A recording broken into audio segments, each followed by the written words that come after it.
디도서 3장. 디도서 3장 1절로 2절입니다. 주제는 그리스도인의 사회적인 의무입니다. 1절로 2절에 너는 저희로 하여금 정사와 권세 잡은 자들에게 복종하며 순종하며 모든 선한 일 행하기를 예비하게 하며 아무도 회방하지 말며 다투지 말며 관용하며 범사의 온유함을 모든 사람에게 나타낼 것을 기억하게 하라. 1절로 2절은 그리스도인이 지녀야 할 사회적인 의무가 설정되어 있는데 이것은 그레데인에게 적절한 충고였습니다. 그레데 사람들은 악명이 높을 정도로 거칠고 싸움을 좋아하며 모든 권위에 대해 견딜 수 없어 하는 것으로 유명했습니다.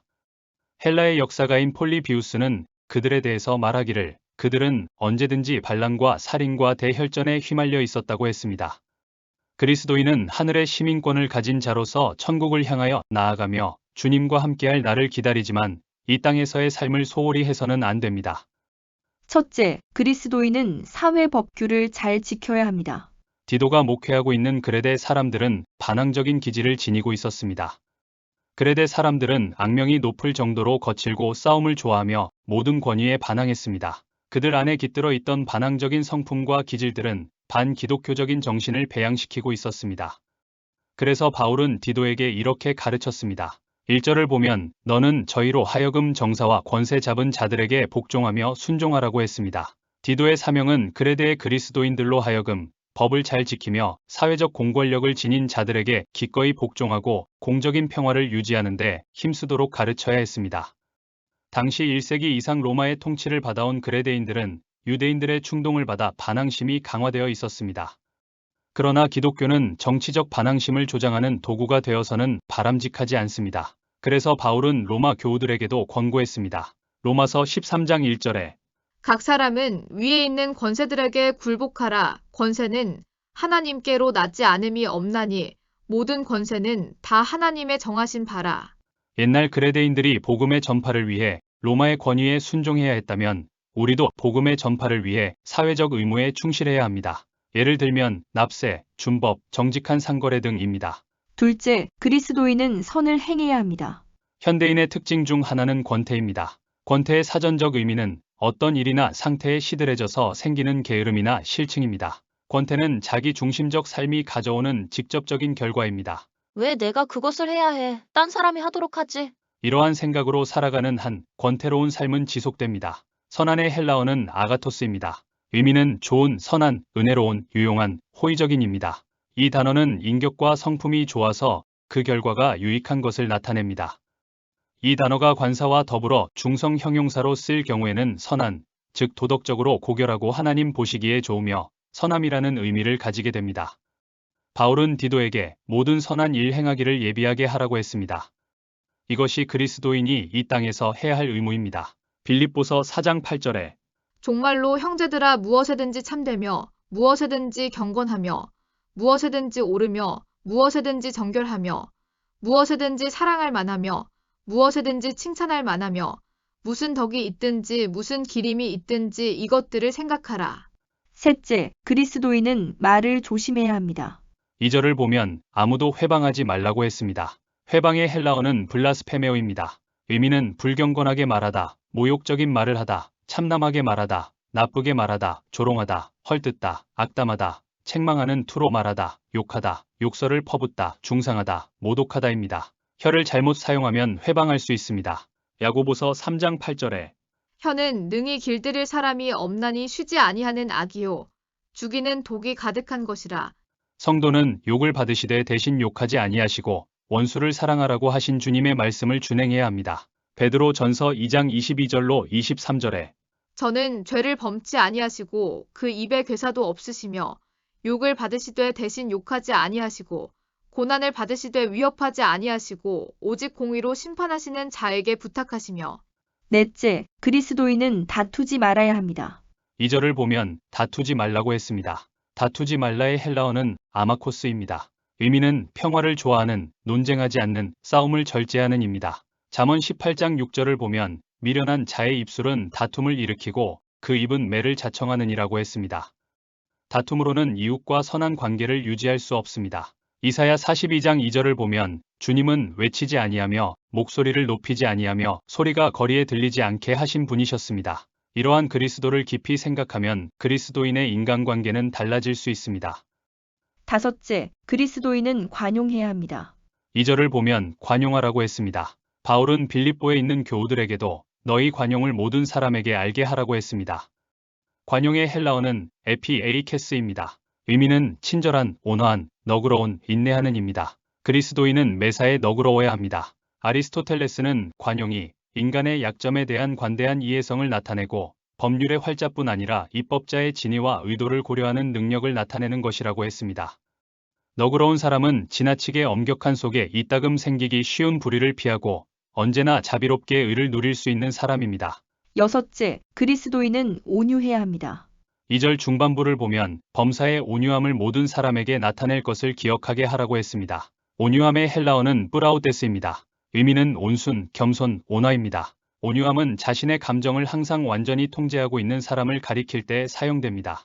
이것은 때를 분별하고 있어서 노여워할 때 노하고 노해서는 안 될 때에는 노하지 않는 사람을 말하며 자기에게 부당한 일을 행할 때에는 참고 견디어 나가지만 남들이 부당한 취급이나 피해를 입게 될 때에는 용감하게 구원의 손길을 뻗는 사람을 말합니다. 이러한 특성은 기독교인만이 지닐 수 있습니다. 어느 사회를 막론하고 그 사회의 번영은 그 안에 있는 기독교인이 천국 시민으로서의 빛과 소금의 역할을 감당할 때입니다. 성경적 의미에서의 온유함을 살펴보겠습니다. 온유함을 뜻하는 헬라어 뿌라우데스가 성경에서 사용될 경우에는 성경 외의 다른 헬라 문헌들에서 사용될 때보다 훨씬 더 완벽하고 심오한 의미를 가지게 됩니다. 온유함이란 단지 한 인간의 외관적 형태에 의해서만 규정되는 것도 아니며 동료와의 관계성 속에서 정립되는 것도 아닙니다.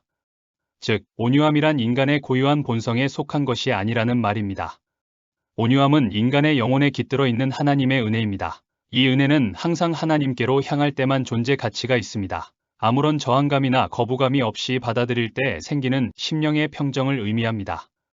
온유함은 겸손과 밀접한 연관이 있습니다. 온유한 자들이야말로 하나님께 대항하거나 맞설 엄두조차 내지 못하는 겸손한 마음의 소유자들입니다. 무례하고 해악을 끼칠지도 모르는 사악한 인간들 앞에서조차 겸손해야 하는 이러한 온유함은 하나님께서 택하셔서 순화하시고 정결케 하심으로 가능합니다. 온유함에는 연약함이나 무기력, 상냥함의 의미가 포함되어 있지 않습니다. 온유함은 성령의 열매입니다. 그리스도인이 온유한 것은 하나님의 능력으로 된 것입니다. 온유함은 흥분하거나 낙심함이 없는 심령의 고요함을 나타냅니다. 그 이유는 온유함 자체가 자아에 얽매이는 것이 아니기 때문입니다. 그리스도인은 무지하고 과실을 범한 자들에 대한 처우에 있어서 온유한 심령을 드러내야 합니다. 또한 자신을 거역하는 자들조차도 온유함으로 징계해야 합니다.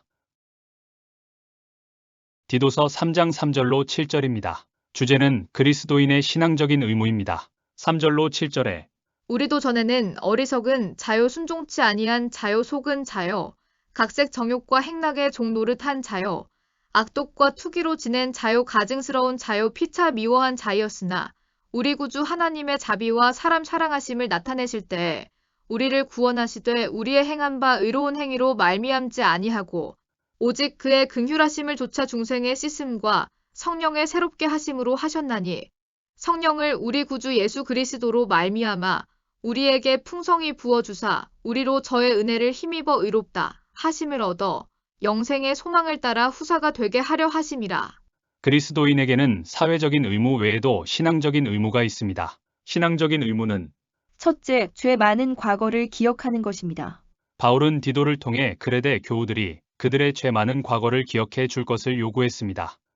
그들의 과거는 3절에 잘 나타나 있습니다. 쉬운 성경은 3절을 다음과 같이 번역했습니다. 이전에는 우리 역시 어리석은 사람이었습니다. 순종하지 않고 잘못된 행동을 하며 육체의 즐거움을 따라 세상 일의 노예가 되었고 악한 일을 하며 남을 미워하고 질투하며 살았던 사람들이었습니다. 옛날 그레데 교우들이나 우리나 과거의 모습은 부끄러운 모습인 것이 사실입니다. 그런 우리가 자비와 사랑으로 구원을 받았음을 기억하는 것은 성도의 의무입니다. 이를 통해 우리는 더욱 겸손해질 수 있습니다. 이 기억은 복종하고 너그러운 삶의 밑바탕이 됩니다. 자기 자신이 용서를 빌어야 할 입장에 있는 사람은 남을 용서하기 쉽습니다. 이에 바울은 아직도 무지와 눈먼 상태에 사로잡혀 있는 사람들을 조롱하지 않도록 하고자 성도들이 과거에 어떠한 상태에 있었는가를 상기시키고 있습니다. 바울은 주님으로부터 일깨움을 받고 있는 성도들은 과거 자신들의 무지를 회상하고 겸손해야 하며 남들에게 교만하게 군다거나 다른 사람을 무시해서는 안 된다는 점을 보여주고 있습니다. 또한 자신이 그리스도인이 된 것처럼 교회 밖에 있는 불신자들도 내일은 교회에 접붙여질 수 있다는 점과 그들이 잘못을 바로잡고 하나님의 은사를 누릴 수 있다는 점을 말하고 있습니다. 왜냐하면 성도들도 과거에는 흑암의 상태에 있었기 때문입니다. 3절에 제시된 성도들의 이전 상태는 그리스도 안에 있는 은혜를 전해 듣기 이전의 공경에 처한 죄의 역사를 묘사하고 있습니다. 지각 없고 이해가 부족한 어리석음, 하나님께 반항적이며 순종치 않음, 잘못 인도되어 현혹되거나 속음, 계속해서 각색 정욕과 행락의 종 노릇함 등은 어떤 만족감에도 도달할 수 없는 인간의 상태를 단적으로 보여주고 있습니다. 이것들은 불만을 불러일으킬 뿐 아니라 분노와 인색함으로 가득한 악독과 투기로 시간을 낭비하게 만듭니다. 그리고 마침내 자신을 미워할 뿐 아니라 타인들에게 미움을 받게 합니다. 이런 까닭에 바울은 성도들이 사회적인 양심을 가지고 공공생활에서 책임있게 행동해야 하는 이유를 설명하고 있습니다. 바울은 모든 사람들에게 구원을 주시는 하나님의 은혜가 나타난 것에 대해 만족하지 않고 그리스도께서 우리를 구원하셨다는 사실을 제시함으로써 성도들로 하여금 사회 속에서 순종하고 선한 행실을 가질 것을 강조하고 있습니다. 이 가르침은 구원의 성격, 특히 성도들의 회심 이전의 삶과 대비시킴으로써 성령의 수혈을 통해서 사람들을 새롭게 하시는 하나님의 행위인 회심의 성격을 뚜렷하게 부각시키고 있습니다. 신앙적인 의무는 둘째, 구원의 은혜를 기억하는 것입니다. 그리스도인이 구원의 은혜를 기억해야 하는 것은 허물로 죽을 수밖에 없는 우리를 구원하시되 우리의 행한 바 의로운 행위로 말미암지 아니하고 오직 그의 긍휼하심을 조차 중생의 씻음과 성령의 새롭게 하심으로 하셨기 때문입니다. 우리는 하나님의 긍휼로 중생케 되고 새로운 피조물이 되었습니다. 이 은혜를 잊어서는 안 됩니다. 이러한 큰 은혜를 입었기에 주님이 당부하신 명령을 우리는 준행할 의무가 있습니다. 구원의 은혜를 기억함으로써 우리는 하나님과 이웃에 대한 사랑을 새롭게 하게 됩니다. 우리의 기억 속에서 하나님으로부터 받은 구원의 은혜에 대한 감사가 사라질 때 하나님의 백성으로서 합당한 삶을 살 수 없습니다. 디도서 3장 8절입니다. 주제는 세상에 대한 성도의 태도입니다. 8절에 이 말이 미쁘도다. 원컨대 내가 이 여러 것에 대하여 굳세게 말하라.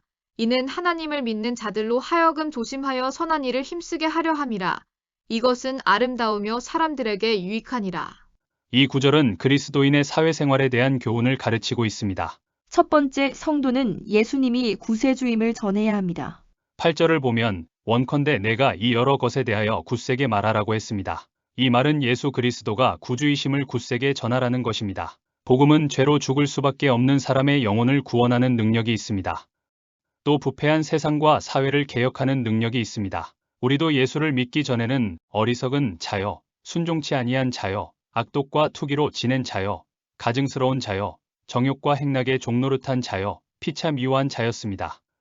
그러나 하나님은 우리에게 자비와 사랑으로 복음을 알게 하셨고 구원하시되 우리의 행한 바 의로운 행위로 말미암지 아니하고 오직 그의 긍휼하심으로 의롭게 하셨습니다.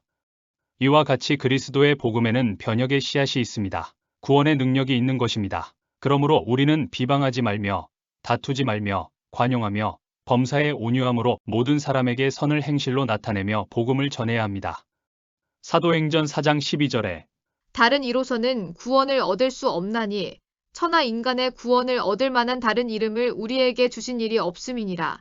모든 인간은 복음으로만 구원받을 수 있습니다. 그러므로 성도들은 때를 얻든지 못 얻든지 복음을 전해야 합니다.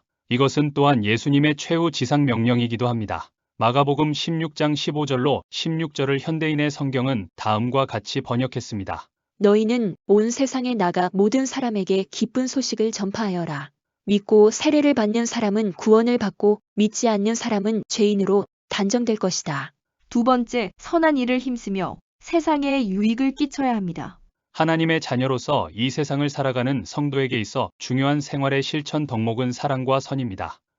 특히 사랑이 모든 사람을 대하는 마음의 자세를 가리키는 내면적 덕목이라면 선행은 사랑을 모든 사람을 향해 베풀어야 할 행동을 가리키는 외면적 덕목이라고 할 수 있습니다. 그래서 성경은 성도들을 향해 선행을 베풀 것을 강조하고 있습니다. 그러나 한 가지 주의해야 할 것은 성도들이 선행을 베풀되 하나님의 뜻 가운데서 하나님의 뜻에 따라 베풀어야 한다는 것입니다. 그렇지 않으면 선행을 베푸는 성도들의 수고가 헛되기 때문입니다.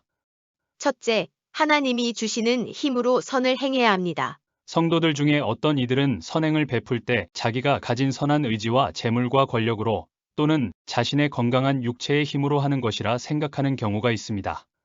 그러나 이것은 잘못된 생각입니다. 왜냐하면 사람이 품는 마음이나 의지, 그리고 사람이 가진 재물과 명예, 권력, 육체적인 건강 등 모든 것은 하나님께서 주신 것이며 하나님의 뜻대로 사용하기 위해 잠시 맡겨 놓으신 것이기 때문입니다. 그러므로 성도들은 선행을 베풀 때 자신의 힘으로, 자신의 소유로 한다는 생각을 해서는 안 됩니다. 오직 나에게 선행을 베풀 수 있도록 허락하신 하나님의 능력으로 행한다는 자신은 단지 선한 일의 도구로 사용될 뿐이라는 겸손한 마음을 가져야 합니다. 베드로 전서 4장 11절에 만일 누가 말하려면 하나님의 말씀을 하는 것 같이 하고 누가 봉사하려면 하나님의 공급하시는 힘으로 하는 것 같이 하라. 이는 범사에 예수 그리스도로 말미암아 하나님이 영광을 받으시게 하려 함이니 그에게 영광과 권능이 세세에 무궁토록 있느니라. 아멘. 둘째, 구별됨이 없이 행해야 합니다. 선행을 베풀 때 같은 믿음을 가진 사람들에게만 선행을 베풀고 불신자들에게는 관심을 가지지 않는 사람이 있는가 하면 한편으로는 자기 마음에 드는 사람들에게만 선행을 베풀고 평소 자기 마음에 탐탁지 않은 사람들은 외면해 버리는 사람들이 있습니다. 그러나 이것은 잘못된 행위입니다. 성도는 선행을 베풀 때 믿는 자와 믿지 않는 자를 가리지 않고 모든 사람들에게 베풀어야 하며 자기 마음에 합당한 사람에게만이 아니라 자기의 원수에게까지 사랑함으로 선행을 베풀어야 합니다. 마태복음 5장 44절에 나는 너희에게 이르노니 너희 원수를 사랑하며 너희를 핍박하는 자를 위하여 기도하라. 예수님께서는 너희가 너희를 사랑하는 자를 사랑하면 무슨 상이 있으리요? 세리도 이같이 아니하느냐고 말씀하시며 성도들은 사랑과 선행을 구별함 없이 모든 사람에게 베풀어야 할 것을 가르치셨습니다. 그러므로 성도의 선행은 구별됨이 없어야 합니다. 이것이 하나님의 뜻 가운데 선행을 베푸는 방법입니다. 셋째, 필요로 하는 즉시 행해야 합니다. 어떤 이들은 지금은 바빠서 또는 좀 더 재물을 많이 모은 후에 좀 더 막강한 권세를 얻은 다음에라는 이유로 선행을 베푸는 일을 뒤로 미루는 사람들이 있습니다. 그러나 이것은 바람직하지 않습니다. 갈수록 점점 바쁘고 좀 더 많은 재물과 권세를 얻는 데만 집착해 결국 선행을 베풀 기회를 잃어버리게 될 것이기 때문입니다. 또한 어느 날 갑자기 찾아올 죽음은 선행을 베풀 기회를 빼앗아 갑니다. 그러므로 선행을 베풀 기회는 다음이 아니라 지금입니다. 하나님께서는 큰 선행을 원하시는 것이 아닙니다. 지금 자신의 환경에서 할 수 있는 분량의 선행을 원하십니다. 선행을 베풀 자리가 발견되고 필요로 하는 자들이 있음을 깨닫는 즉시 베푸는 선행이 최선입니다. 넷째, 하나님의 영광을 위해 행해야 합니다. 선행은 하나님의 영광만을 나타내어야 합니다. 어떤 이들은 선행을 통해 자신의 이름을 드러내고 사람들로부터 칭찬받고자 합니다. 이런 사람들은 교만하여 하나님의 영광을 자기가 가로채는 죄를 범하는 자입니다. 모든 것을 풍성히 채워주시는 하나님을 믿고 따르는 성도는 이를 조심해야 합니다. 성경은 우리의 착한 행실을 통해 하나님께 영광을 돌리게 하라고 말씀하고 있습니다. 마태복음 5장 16절에 너희 빛을 사람 앞에 비추게 하여 저희로 너희 착한 행실을 보고 하늘에 계신 너희 아버지께 영광을 돌리게 하라. 우리는 선행을 베풀 때 자신의 영광을 구해서는 안 됩니다. 이는 모든 선행을 헛되게 하며 도리어 하나님의 징계를 불러옵니다. 디도서 3장 9절입니다. 주제는 성도들이 피해야 할 논쟁입니다. 9절에 그러나 어리석은 변론과 족보 이야기와 분쟁과 율법에 대한 다툼을 피하라.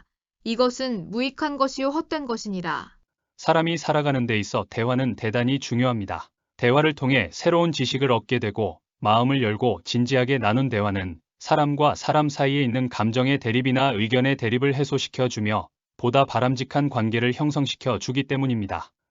그런데 이러한 유익을 주는 대화도 자칫하면 논쟁으로 이어질 위험성이 있습니다. 물론 필요하다면 감정이나 의견 대립의 해소를 위해 또는 진실과 바른 교훈을 위해 어느 정도의 논쟁이 요구되기도 합니다. 이렇게 때에 따라 필요한 논쟁이 있는 반면 성도가 해서는 안 되는 논쟁도 있습니다. 그것은 무익하고 헛된 논쟁입니다. 성도들이 피해야 할 논쟁은 어떤 것이 있는지 살펴보겠습니다. 첫째, 어리석은 변론입니다. 어리석은 변론이란 어떤 명확한 답을 얻을 수도 없을 뿐더러 신앙에 전혀 도움이 되지 않는 변론을 말합니다. 예를 들어 중세에는 세례를 줄 때 사용하는 물에 파리가 빠졌다면 물이 오염되는 것일까? 파리가 거룩해지는 것일까 하는 논쟁 등을 일삼았다고 합니다. 그런데 오늘날에도 신앙에 유익을 주기는커녕 쓸데없는 문제만 발생케 하는 내용을 가지고 논쟁을 일삼는 경우가 있습니다. 창조주 하나님의 신비하고 오묘한 말씀을 한낱 피조물에 불과한 인간의 머리로 이해하고 분석하겠다고 어리석은 변론을 하며 하나님의 경륜에 속한 주의 재림의 날과 같은 문제에 대해 함부로 어리석은 논쟁을 일삼는 경우가 그 예입니다. 그러나 바울은 이렇게 권면합니다. 디모데 후서 2장 23절에 어리석고 무식한 변론을 버리라. 이에서 다툼이 나는 줄 알미라. 성도들이 피해야 할 논쟁은 둘째 족보 이야기입니다. 족보 이야기는 과거와 혈통적인 것들을 자랑하는 것입니다. 당시 유대인들 사이에는 스스로의 신앙 속에서 거룩하고 온전한 신앙생활에 힘쓰기보다는 과거의 유명한 조상들이나 재상들의 후예로 하는 족보를 만들었습니다. 조상과의 관계로 인해 자신의 신앙이 인정받고 축복을 받게 되리라고 기대하는 생각이 만연했던 것입니다. 그래서 조상을 자랑하고 조상의 위대한 업적을 장황하게 늘어놓는 족보 이야기에 힘쓰는 것이 일종의 풍조였다고 합니다. 오늘날에도 부모나 조상의 신앙을 자랑하거나 혹은 자신의 과거의 신앙과 봉사를 장황하게 늘어놓는 사람이 있습니다. 이들은 과거 자신이 열심히 봉사하고 헌신했다느니 새벽 기도나 금식 기도 등 경건의 생활을 열심히 했다느니 어떤 은사를 받았었다느니 어떤 선행을 베풀었다고 떠들기를 좋아합니다. 그러나 우리는 조상의 훌륭한 믿음이나 과거 자신의 신앙 업적에 연연해서는 안 됩니다. 빌립보서 3장 13절로 14절을 보면 형제들아 나는 아직 내가 잡은 줄로 여기지 아니하고 오직 한 일, 즉 뒤에 있는 것은 잊어버리고 앞에 있는 것을 잡으려고 표대를 향하여 그리스도 예수 안에서 하나님이 위에서 부르신 부름의 상을 위하여 쫓아가노라고 했습니다. 왜냐하면 과거 자신의 혈통이나 업적에 연연해 하고 자랑하는 것은 교만을 낳게 하여 아니라고 나태한 신앙 자세를 조장함으로써 더 큰 신앙의 성숙을 막고 오히려 잘못된 신앙생활을 하게 하기 때문입니다. 그러므로 족보 이야기와 같이 무익한 과거 지향적 사고를 버리고 지금 이 시점에서 보다 더 주님을 바로 섬기는 데 전력해야 합니다. 성도들이 피해야 할 논쟁은 셋째, 율법에 대한 다툼입니다. 율법에 대한 다툼이란 신앙생활에 있어 핵심이 되는 믿음과 하나님을 경외하고 순종하려는 마음이 없이 단지 형식적이고 의식적인 율법의 세부 조항만을 놓고 왈가왈부하며 준수 여부에만 주의를 기울이는 헛된 논쟁을 말합니다.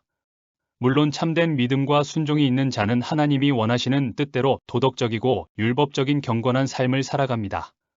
이러한 자에게는 율법의 조항이 아무 문제가 되지 않습니다. 그러나 지나치게 형식적이고 의식적인 율법만을 강조하는 자는 우리를 자유케 하시는 예수 그리스도를 알지 못하고 믿는 자라 할 수 있습니다. 디모데전서 1장 6절로 7절을 보면 바울은 율법에 대해 헛된 다툼을 일삼는 자들을 향해 헛된 말에 빠져 율법의 선생이 되려 하나 자기의 말하는 것이나 자기의 확증하는 것도 깨닫지 못하는도다고 질책했습니다. 그러므로 우리는 형식적이고 무의미한 문제에 대해 논쟁하며 다툼을 일삼기보다 믿음 안에서 하나가 되는 일에 더욱 힘써야 합니다. 논쟁은 세상을 살아가는 우리에게 때로는 필요하기도 합니다. 그러나 무익한 논쟁은 우리의 신앙과 영적 진리의 깨달음에 도움이 되지 않는 허탄한 변론입니다. 현재의 신앙생활을 소홀히 여기고 과거의 업적을 자랑하며 그것에 대해 변론하는 것입니다. 그리고 순종하는 마음과 믿음이 없이 형식적인 신앙생활만 강조하는 쓸데없는 논쟁입니다. 이러한 논쟁들은 성도들이 피해야 할 것들입니다. 디도서 3장 10절로 11절입니다. 주제는 이단을 배격하라입니다. 10절로 11절에 이단에 속한 사람을 한두 번 훈계한 후에 멀리하라. 이러한 사람은 내가 아는 바와 같이 부패하여서 스스로 정죄한 자로서 죄를 짓느니라. 교회 용어 사전에서는 이단의 정의를 다음과 같이 열거했습니다. 첫째, 성경 외에 다른 경전이나 다른 계시를 주장하거나 지금도 계시가 계속되고 있다고 주장한다. 이것이 잘못된 이유는 성경의 완전성과 충족성을 깨뜨리기 때문이다. 둘째, 삼위일체 하나님을 부인하거나 왜곡한다. 셋째, 예수 그리스도의 신성과 인성을 부인하거나 예수 그리스도의 십자가, 대속을 부정하거나 다른 구원자를 내세운다. 넷째, 사람을 신격화하거나 자신을 계시의 수여자 혹은 하나님의 대리자로 주장한다. 또는 자신이 직접 하나님과 통한다는 직통계시를 주장한다. 다섯째, 믿음으로 구원받는다는 이신득의 외에 또 다른 구원의 방법을 주장한다. 여섯째, 성경을 자의적으로 해석하거나 비정상적인 방법으로 해석하여 말씀의 의미를 부여한다. 기독교 역사상 초대교회 시대로부터 시작하여 이단이 없었던 때는 없었습니다. 이단은 교회 안에서 생겨 누룩처럼 퍼져나가기도 했고 어떤 경우에는 밖에 있는 이교적인 사상들이 교회 안으로 들어와서 성경 진리를 왜곡시키는 형태로 나타나기도 했습니다. 예수님은 이러한 이단이 말세에는 더욱 횡행하여 신자들을 미혹할 것이라고 경고하셨습니다. 한편 이단은 교회뿐만 아니라 사회에도 큰 해를 끼칩니다. 시한부 종말론자들의 거짓된 가르침 때문에 교회뿐만 아니라 사회 전체가 소란해지는 혼란을 겪기도 했습니다. 따라서 그리스도인은 이단에 대해 바로 알아야 합니다. 그래야만 이단의 유혹에 빠지지 않을 뿐만 아니라 이단이 교회와 사회 안에 뿌리를 내리지 못하도록 대처해 나갈 수 있기 때문입니다. 첫 번째, 이단은 무엇일까요? 이단에 해당하는 헬라어 하이레시스는 스스로 선택한 것 또는 독자적인 견해를 가지고 있는 무리를 뜻합니다. 이는 좋은 의미로 이해될 수도 있으나 주로 나쁜 의미로 사용됩니다. 교회에서 이단이라 할 때는 성경 말씀의 일부에 대해 교회 전체의 정통적인 견해와는 다른 견해를 가지거나 성경의 명명백백한 가르침을 부인하거나 아니면 성경 이외의 또 다른 무엇을 절대적인 진리인양 주장하는 자들을 말합니다. 역사적으로 볼 때 그리스도와 관련된 이단들이 가장 많았습니다. 즉 예수님이 성자 하나님이신 것을 부인하거나 예수님이 육신의 몸으로 이 땅에 오신 것을 부인하는 이단들이 많았습니다. 요한일서 4장 2절로 3절에 하나님의 영은 이것으로 알지니 곧 예수 그리스도께서 육체로 오신 것을 시인하는 영마다 하나님께 속한 것이요. 예수를 시인하지 아니하는 영마다 하나님께 속한 것이 아니니 이것이 곧 적그리스도의 영이니라. 오리라 한 말을 너희가 들었거니와 이제 벌써 세상에 있느니라. 예수님이 성자 하나님이신 것을 부인하는 것은 예수님의 신성을 부인함으로써 그분의 지위를 땅으로 끌어내리려는 것입니다. 예수님의 성육신을 부인하는 것은 인류의 모든 죄를 담당하신 예수님의 대속의 죽음과 부활을 부인하려는 것입니다. 이것 외에 어떤 이단에 속한 자들은 예수님의 신성과 인성은 그대로 믿으면서 자기들의 지도자가 재림한 예수라고 주장하며 스스로 미혹에 빠져들기도 합니다. 그러나 연약한 인간을 신성화하려는 시도는 간교한 이단의 술수입니다. 또한 세상의 초등 학문과 사람이 고안해낸 사고방식을 하나님의 말씀과 교묘히 뒤섞어서 진리라고 선전하는 무리들도 경계해야 합니다. 골로새서 2장 8절에 누가 철학과 헛된 속임수로 너희를 노략할까 주의하라. 이것이 사람의 유전과 세상의 초등 학문을 조침이요 그리스도를 조침이 아니니라. 모든 철학이나 세상의 학문을 무시해야 한다는 말이 아닙니다. 바울은 지금 잘못된 철학에 대해 말하는 것입니다. 철학과 헛된 속임수는 영지주의를 말합니다. 초등 학문은 그리스도에 대한 잘못된 지식과 그릇된 율법 해석, 이방 철학, 속임수 등 그리스도를 잘못 섬기게 만드는 것들이라고 할 수 있습니다. 영지주의자들의 철학은 내용이 없고 속이는 것으로서 그리스도를 좇게 아니하고 사람의 유전과 초등 학문을 좇게 하는 것이었습니다. 복음은 모든 생각을 사로잡아 그리스도에게 복종케 한다고 했습니다. 철학이란 그 어원이 지혜를 사랑하는 것을 지칭하는 것으로 많은 사람에게 정서를 풍부하게 해주며 사상을 고무시켜 줍니다. 그런데 문제는 복음과 상반되는 기본적 전제가 설정되었을 때 생깁니다. 인간은 스스로 죄된 실체를 발견할 수 없는 존재입니다. 그리스도만이 우리의 죄된 실체를 밝혀 주실 수 있는 유일한 분이십니다. 그리고 근원적인 처방책도 제시해 주실 수 있는 분이십니다. 사상이 올바르다고 해서 그 사상이 인간을 올바르게 해주는 것은 아닙니다.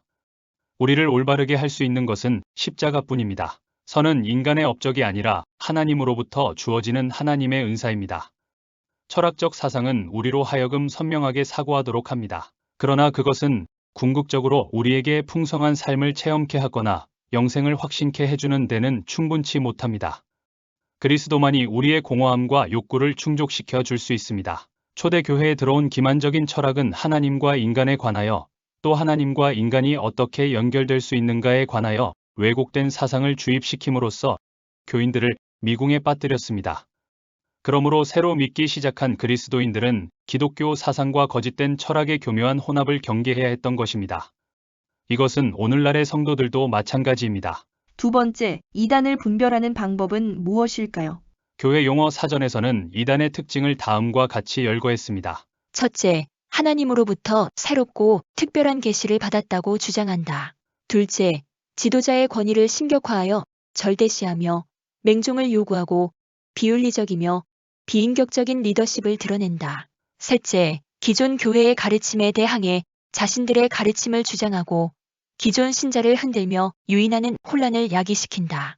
넷째, 종말 사상에 깊은 관심을 보이며 예언에 심취하는 경향이 있다.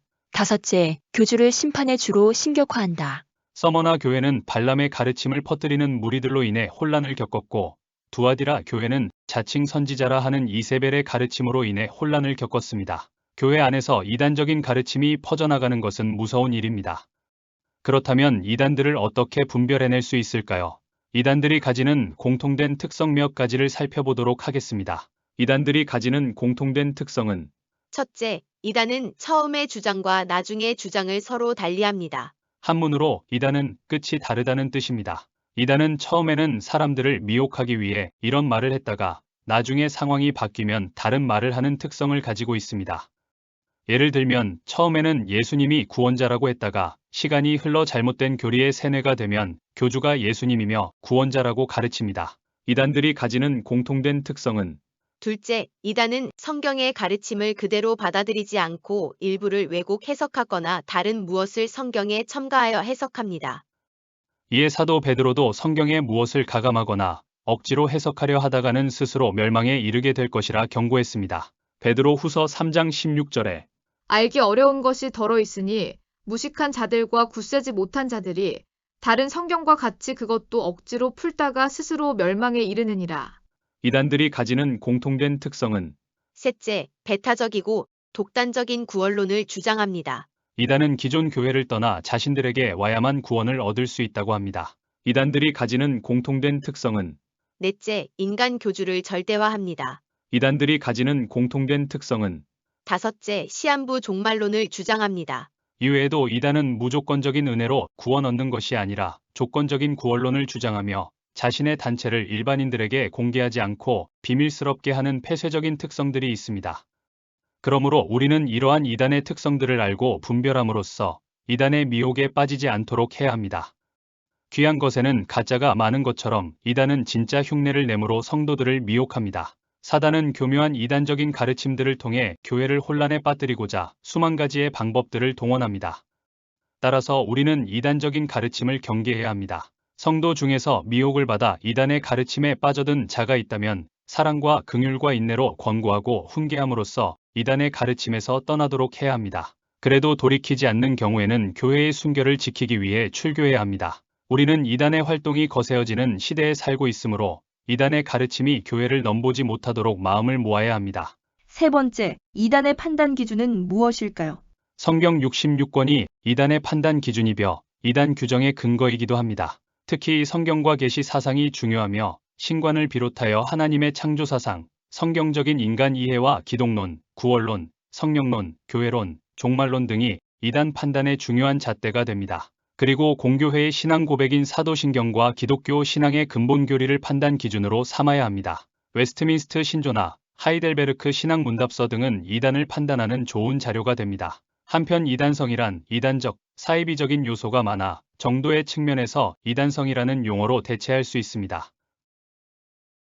디도서 3장 12절로 14절입니다. 주제는 열매 맺는 생활입니다. 12절로 14절에 내가 아데마나 두기고를 내게 보내리니 그때에 내가 급히 니고볼리로 내게 오라. 내가 거기서 과동하기로 작정하였노라.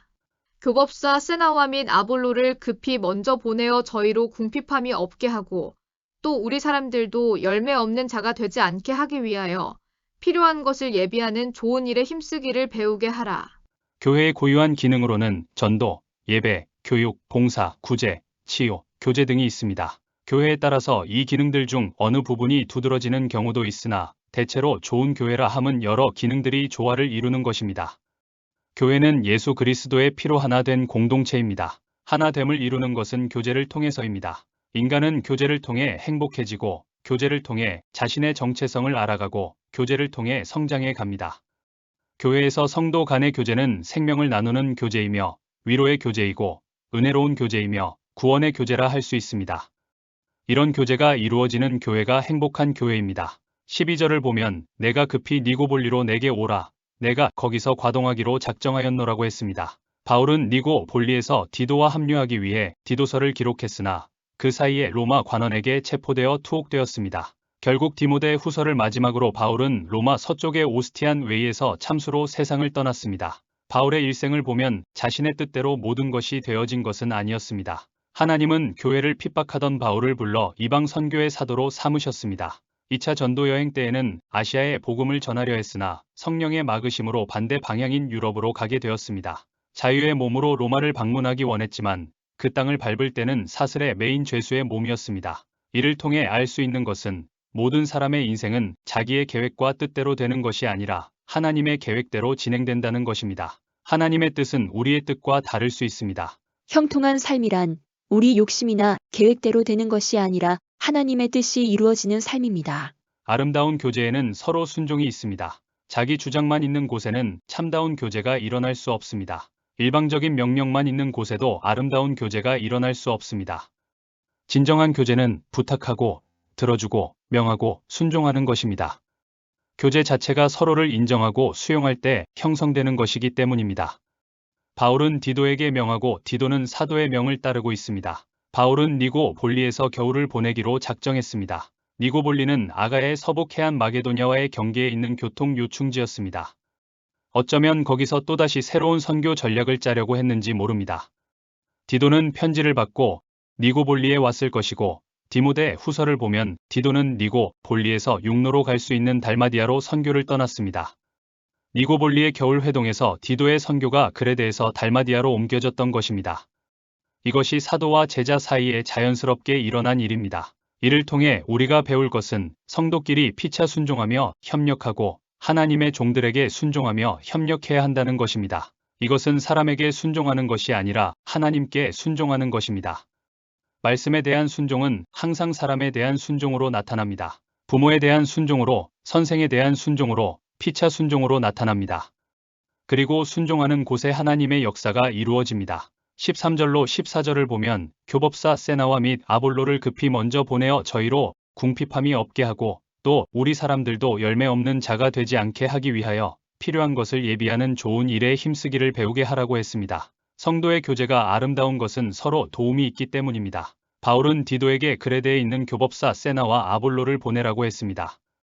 이 두 사람을 디도가 오기 전에 먼저 보내라는 것입니다. 세나라는 생소한 이름의 교법사는 바울에게 있어서 귀한 존재였습니다. 이것을 보면 교회에서는 이름이 많이 알려진 사람이라고 중요한 것이 아닙니다.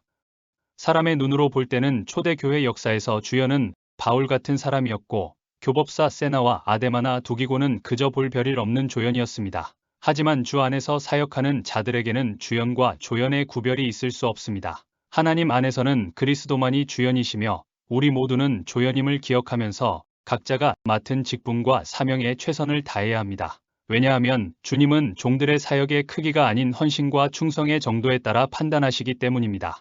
세나는 이곳에만 등장하는 인물로 교법사가 로마 법률가를 의미하는지 유대교의 율법사를 의미하는지는 분명치 않습니다. 아볼로는 사도행전에 등장하는 인물로 알렉산드리아 출생이며 학식이 많고 성경에 능통한 자였습니다. 에베소에서 바울을 처음 만났고 이때 아굴라와 브리스길라를 만나 성경의 진리를 확실히 배우고 나중에 고린도에 가서 사역했습니다. 성경을 보면 고린도에 아볼로 파가 있을 정도로 아볼로는 영향력을 행사할 수 있었던 사람입니다. 그런 그가 지금은 그레데에서 디도를 돕고 있었는데 바울은 그도 먼저 보내라고 했습니다. 그러면서 바울은 저희로 궁핍함이 없게 하라고 했습니다. 이들은 하나님의 일에 부름받은 사람으로 궁핍함이 없도록 교회가 부양하라는 것입니다. 교인들은 사역자를 위해 기도하며 헌금을 통해 사역자들이 말씀을 어려움이 없이 전파할 수 있도록 봉사해야 합니다. 교인들은 이런 경험들을 통해서 간접적으로 사역에 참여하게 됩니다. 돕는 이들에게도 유익이 있을 것이라고 했습니다. 빌립보서 4장 18절로 19절을 보면 이는 받으실 만한 향기로운 제물이요 하나님을 기쁘시게 한 것이라 나의 하나님이 그리스도 예수 안에서 영광 가운데 그 풍성한 대로 너희 모든 쓸 것을 채우시리라고 했습니다. 14절을 보면 우리 사람들도 열매 없는 자가 되지 않게 하기 위하여 필요한 것을 예비하는 좋은 일에 힘쓰기를 배우게 하라고 했습니다. 그레데 교인들이 열매 없는 자가 되지 않으려면 좋은 일에 힘쓰기를 배우고 실천해야 한다는 것입니다. 여기에서 좋은 일이란 8절의 선한 일과 동의어로 성도로서 마땅히 해야 할 선한 행실들을 가리킵니다. 신실한 신앙생활을 하려면 이 땅의 삶에도 충실해야 합니다. 14절은 13절과 연결되어 있으므로 연관하여 해석되어야 합니다. 여기에서의 좋은 일이란 좀 더 넓은 의미에서 여러 신앙적 선함 외에도 경제적인 필요를 채우는 일까지 함께 포함되어 있다고 볼 수 있습니다. 왜냐하면 사람이 영혼과 육체로 구성되어 있듯이 교회 역시 영적인 차원뿐만 아니라 물질적 토대로도 이루어져 있기 때문입니다. 물론 이 말씀은 성도가 열매 없는 자가 되지 않기 위해서는 반드시 경제적인 공헌을 해야만 한다는 의미는 아닙니다. 다만 성실하고 바른 노동을 통해 어려운 이웃을 돕고 교회 사역에 물질적 필요가 있을 경우 다른 이들에게 폐 끼침 없이 스스로 채울 수 있어야 한다는 것입니다. 이를 통해서 알 수 있는 것은 건전하고 바른 신앙이란 세상에서의 노동이나 수고와 결코 배치되는 것이 아님을 알 수 있습니다. 오히려 신앙에 철저할수록 이 땅의 수고와 노동에도 성실해야 합니다. 그런데 간혹 신령하고 경건하다는 성도들 가운데에는 무조건 세상을 죄악시하며 심지어 세상에서의 직업과 노동마저 금지하는 사람들이 있습니다.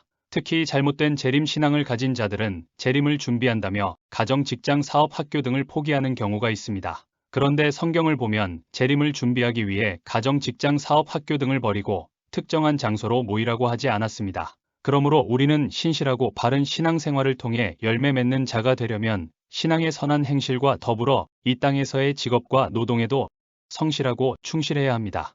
복음적 신앙이란 세상에서의 도피가 아니라 세상으로 들어가 세상을 새롭게 하는 것입니다. 하나님은 죄악 속에서 죽을 수밖에 없는 인생들에게 새로운 삶의 길을 열어주셨습니다. 그리고 하나님의 자녀로 권세를 누리며 살아갈 수 있는 축복된 삶의 토대도 마련해 주셨습니다. 마치 농부가 새로 일군 비옥한 토양에 갓싹을 틔운 어린 묘목을 이식하고 지극한 정성으로 돌보는 것처럼 하나님은 죄악된 인간들을 죽음에서 생명으로 옮기시고 한결같이 사랑으로 돌보아 주셨습니다. 따라서 새로이 열린 삶의 자리에서 나날이 성숙한 신앙인으로 성장해 가는 것은 성도의 마땅한 도리라고 할 수 있습니다.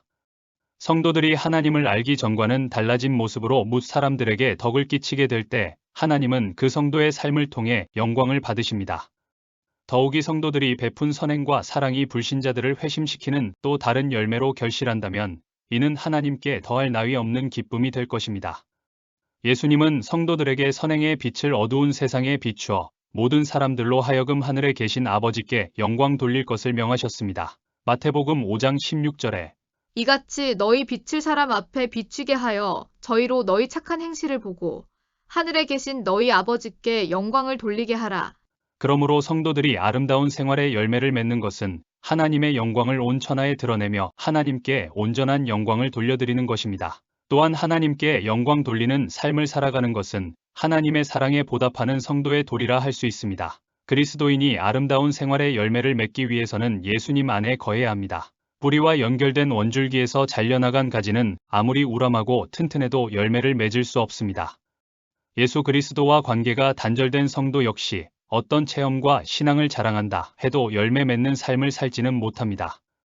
오직 그리스도에게 접목되어 끊임없이 바른 생활의 동력을 공급받는 성도만이 알찬 열매를 맺을 수 있습니다. 인간은 누구나 실족하여 범죄할 가능성을 안고 있습니다. 그러므로 자주 자신을 돌아보아 그리스도에게서 떠나지 않는 사람만이 좋은 열매를 맺을 수 있습니다. 좋은 열매는 그냥 맺어지는 것이 아니라 자기 희생이 따릅니다. 잎과 꽃이 무성한 채로 있기를 고집하는 나무는 열매를 맺지 못합니다.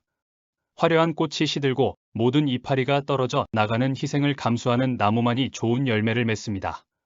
때로는 모든 사람이 미루고 꺼리는 일도 서슴없이 행하고 자기 소유를 기꺼이 내어 놓기도 하는 자기 희생이 있을 때 좋은 열매를 맺게 되는 것입니다. 그리스도 안에 거하며 자기를 희생하는 자는 풍성한 신앙의 열매를 거두는 삶을 살 수 있습니다.